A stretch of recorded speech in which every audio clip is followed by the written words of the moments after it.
The barista menu can be a little confusing and it can be challenging depending on where you find yourself in the world, what culture. People define cappuccinos or macchiatos differently according to culture. However, we're going to look at the most basic espresso menu from the Specialty Coffee Association standpoint and from that traditional Italian kind of approach.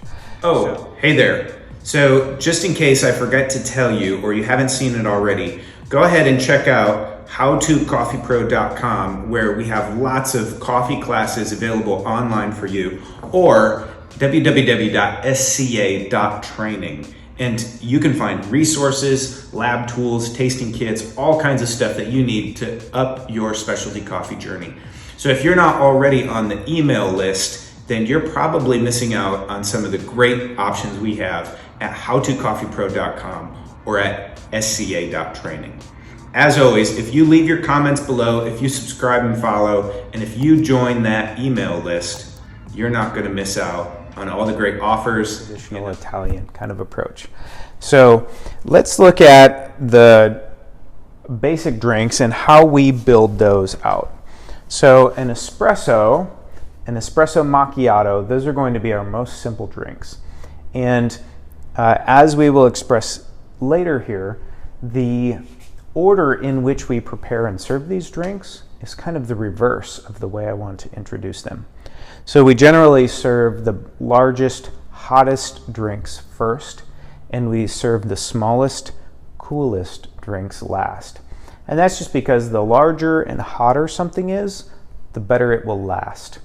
And when we have a group of people come up and they order a few lattes and a couple of espressos and a couple cappuccinos, we want to make sure that we can serve them all together and they can enjoy their beverages at the same time. So we will walk through these from small to large, but you should serve them from large to small as we explain here in the text. Okay, so an espresso,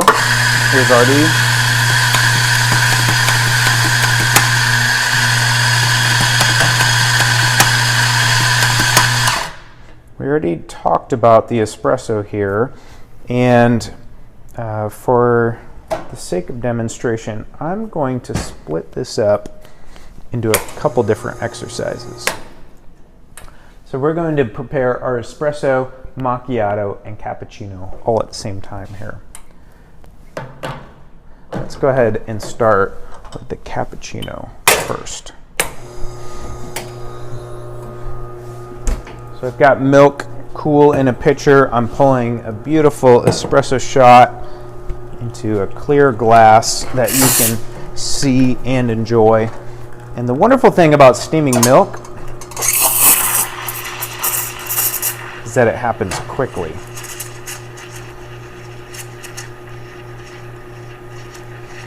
And so you should be able to prepare and pull your espresso while you are preparing your milk.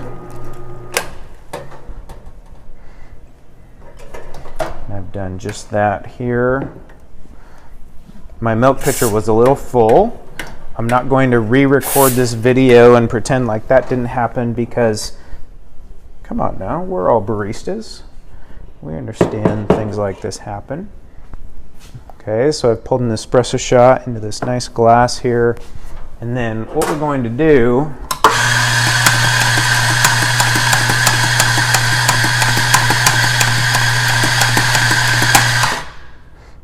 we're going to immediately pull an espresso and a macchiato together.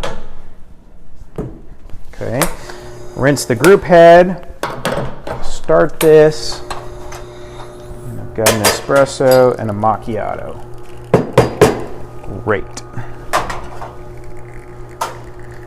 Now for my cappuccino, I want to make sure that it's 1/3, 1/3, 1/3 consistency. And in order to do that, my first bit of milk foam here was a little thick.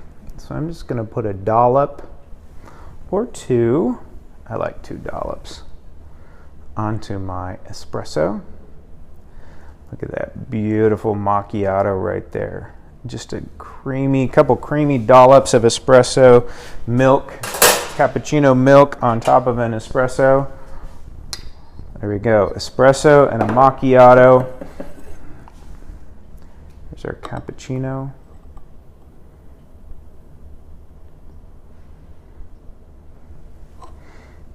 Okay, now depending on your milk pitcher size, this pitcher was too large. I'm going to continue to spoon some of that beautiful milk foam onto the top of this cappuccino.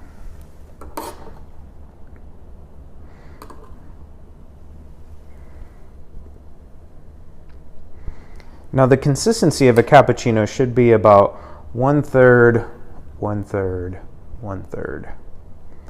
Okay, so I started with a really nice third of espresso, you know, it's heavy, and then I poured that milk foam in there. So that looks about 2/3, and then I've got this beautiful foam on top. Look at that espresso, that is just gorgeous. Okay, so this would be our espresso, this would be our espresso macchiato, and let me turn this down here. I've got my notes, you've got to see everything. Here's our espresso. It smells like espresso. Now the goal of a macchiato, a traditional macchiato, is just to give you that little, it tastes like espresso, but I have milk foam on my lips.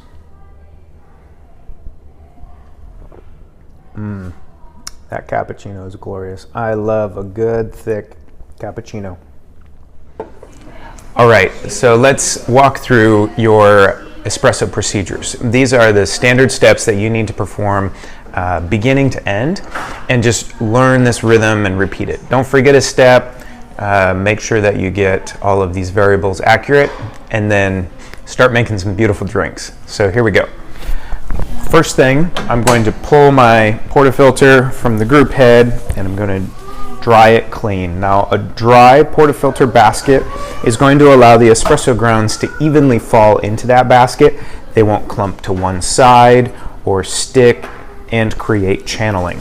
All right, so once this is clean and ready to go, with my designated portafilter rag that I keep right by my grinder, I can grind my coffee.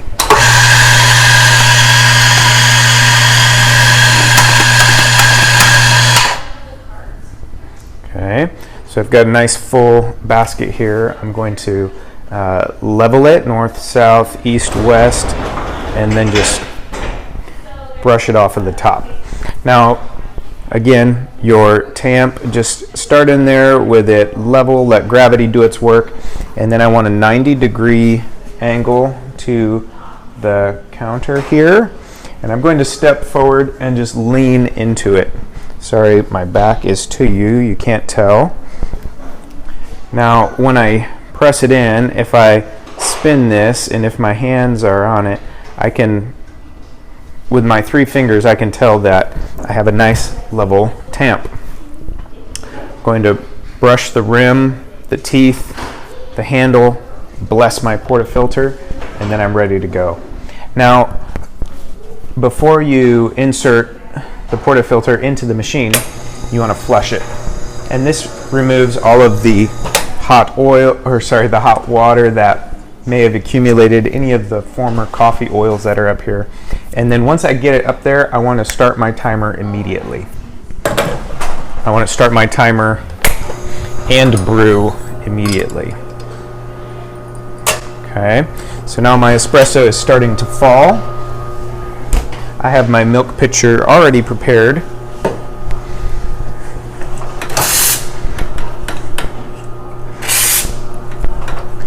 And here we go. Get to steam my milk.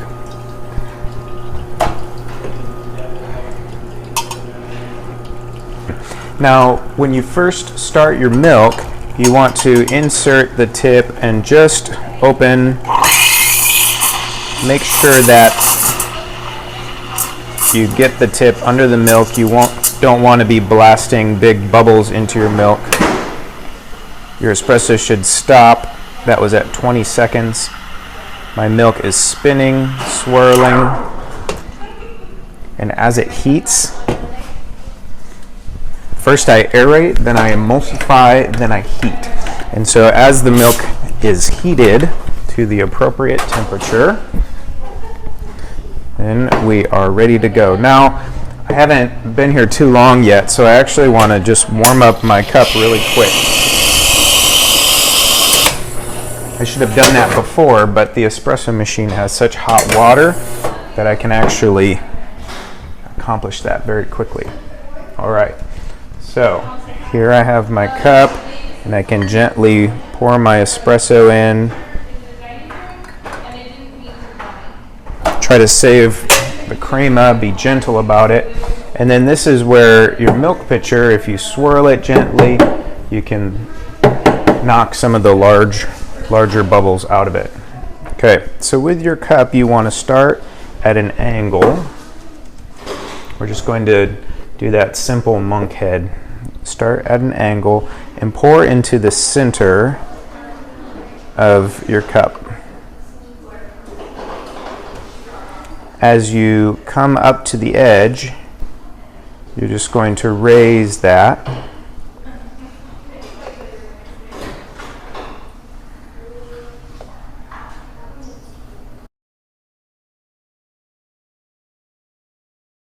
In fact, it's been a long time since I've been a barista. So just a real velvety smooth milk. And that's, you know, that texture is what you're going for. Just nice micro foam. Where's my camera? You know, just a real smooth foam, no large bubbles in there. And then it's been 6 months anyways for me. We closed our cafe because of COVID, and I haven't been, even before that I wasn't spending much time at the espresso bar. But there's your start with a simple latte, and you can apply those same principles with flourishes for the latte art, the heart, the rosetta, and so finishing up, now after I've served, okay, so process and procedures. After I've served this drink to my customer, now I want to take and clean up my workspace. So taking my portafilter, knocking out the spent grounds, I'll wipe this clean again. You know, if you don't wash your portafilter with the hot water frequently, then you're not going to be dripping a lot of hot water down onto your shoes, onto the floor, creating some work hazard. You can just keep drying this. Yes, your rag might get some oil and coffee, but that's okay. It's only the one designated use. So then I'll rinse my group head again, let it stop.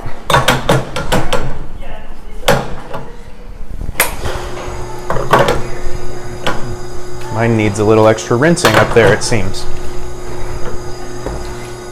Okay, now after you've rinsed it, however you were receiving your espresso, you can rinse those out as well. Then you're ready for the next round.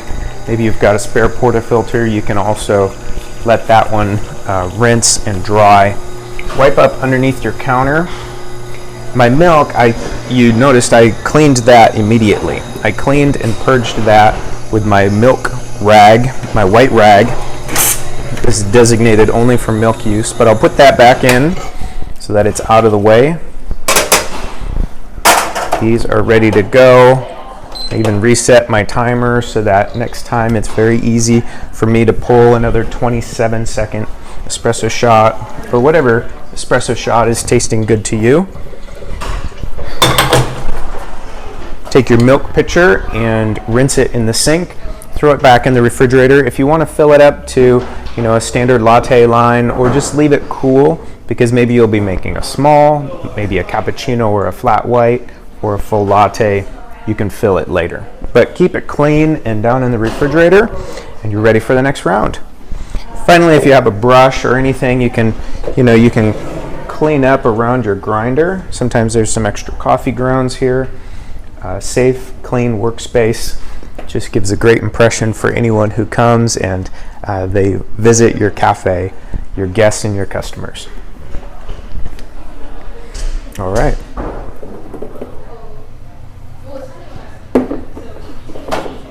Okay.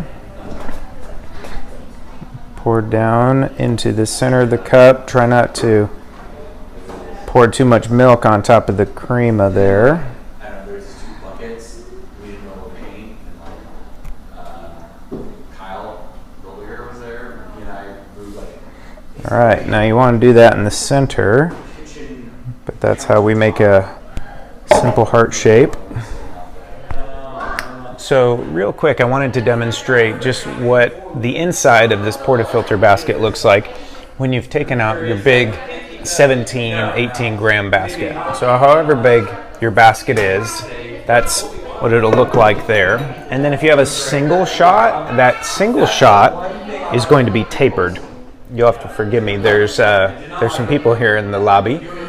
But this single shot compared to the double shot, you can see how the two of them are quite different, and that's just to make sure that you get half of the amount of espresso inside of that portafilter basket.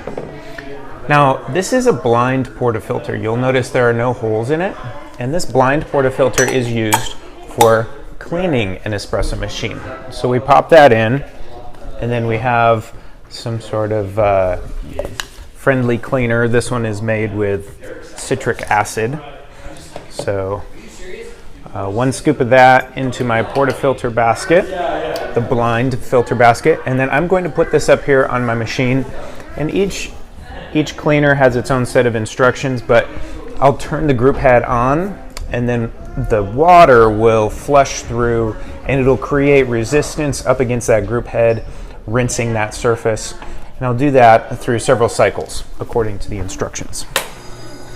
Okay, so I'm going to insert my portafilter and then do a rinse cycle.